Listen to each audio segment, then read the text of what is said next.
আপনি যদি সারাক্ষণ চিন্তা করতে থাকেন, যদি ওই জিনিসটা থাকতো আমি সুখী হতাম, অমুক সমস্যাটা চলে যেত, ওই মানুষটা আমার জীবনটাকে দুর্বিষহ করে তুলেছে, যদি সে বাসে একটা ধাক্কা খেত আমার জীবনটা কত ভালো হয়ে যেত। প্রতিবার বাস দেখলেই আমি এই দোয়া করি। আমরা সব সময় নিজেদের এই কথা বলে বুঝাই, অমুক মানুষটি, অমুক সমস্যাটা যদি জীবন থেকে আমাদের চলে যেত তাহলে আমাদের জীবনটা কত সুন্দর হয়ে যেত। অথবা অমুক দুঃখটি জীবন থেকে দূর হয়ে যেত, জীবন হয়তো পারফেক্ট হয়ে যেত। যদি মানুষ পরিবর্তন হতো, পরিস্থিতি পরিবর্তন হতো, যদি পরিবেশের পরিবর্তন হতো, আমরা সব কিছু এভাবে ভাবতে থাকি যে তাহলে জীবন সুন্দর হয়ে যেত, তাহলে আমাকে আর দুর্বল থাকতে হতো না। আমরা ভোগের উপর ভোগ করতে থাকি, আর এত আমরা পুরোপুরি আচ্ছন্ন হয়ে পড়ি। আল্লাহ তাআলা বলেন, জানো তুমি কত দুর্বল? তুমি একটি মাছির চেয়েও দুর্বল। যখন তিনি এইভাবে বলেছেন, আমি আপনি মজ্জাগতভাবে অবিশ্বাস্যভাবে কতটা দুর্বল একটু চিন্তা করে দেখুন। আমাদের প্রত্যেকের মাথায় বিভিন্নভাবে বিভিন্ন জিনিসের চিন্তা আছে। আমরা এখন রোজা রাখি, নামাজ পড়ি, আলহামদুলিল্লাহ, নামাজ পড়ার সময় আমাদের মনোযোগ ধরে রাখার চেষ্টা করি, কিন্তু এর বাইরে আপনার মাথায় কোন চিন্তা ঘুরঘুর করে? আপনি কি নিয়ে উদ্বিগ্ন থাকেন? আপনি কি নিয়ে চিন্তা করেন? কোন চিন্তাটি আপনার মাথায় সারাক্ষণ ঘুরতে থাকে? কোন জিনিসটির ব্যাপারে বিভিন্নভাবে আপনি ভাবেন?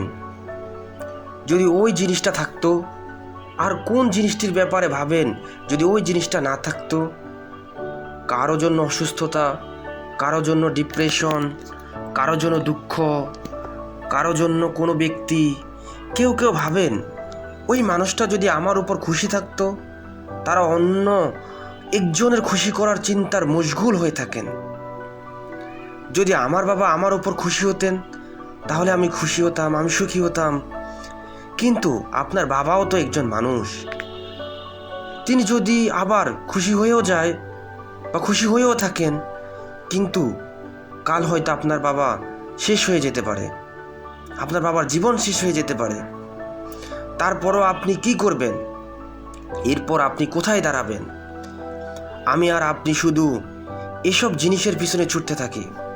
আর এই জন্য আল্লাহ তাআলা আমাদেরকে বলেন, তারা আল্লাহকে যথাযথ মর্যাদা দেয় না। নিশ্চয়ই আল্লাহ শক্তিধর, মহাপরাক্রমশালী।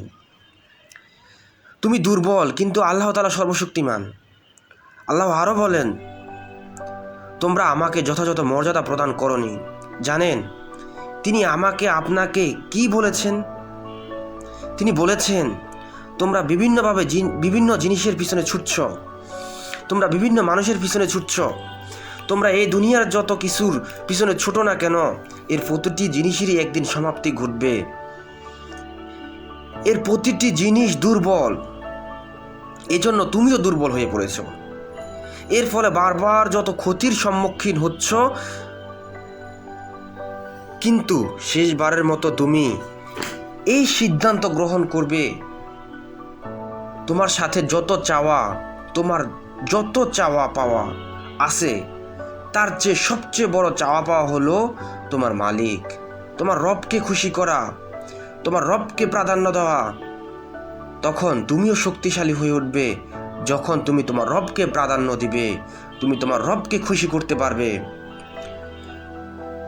যে জিনিসের পিছনে ছুটে তুমি নিজেকে হারিয়েছ, সে জিনিসের পিছনে না ছুটে তুমি যদি তোমার রবের পিছনে ছোটো, তোমার রব সবচেয়ে বেশি শক্তিশালী, তখন তুমি নিজেও শক্তিশালী হয়ে উঠবে।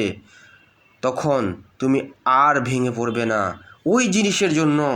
যে জিনিস তুমি হারিয়ে ফেলেছ, যে জিনিসের পিছনে ছুটে ছুটে তুমি ভেঙে পড়েছ, তুমি আর ভেঙে পড়বে না।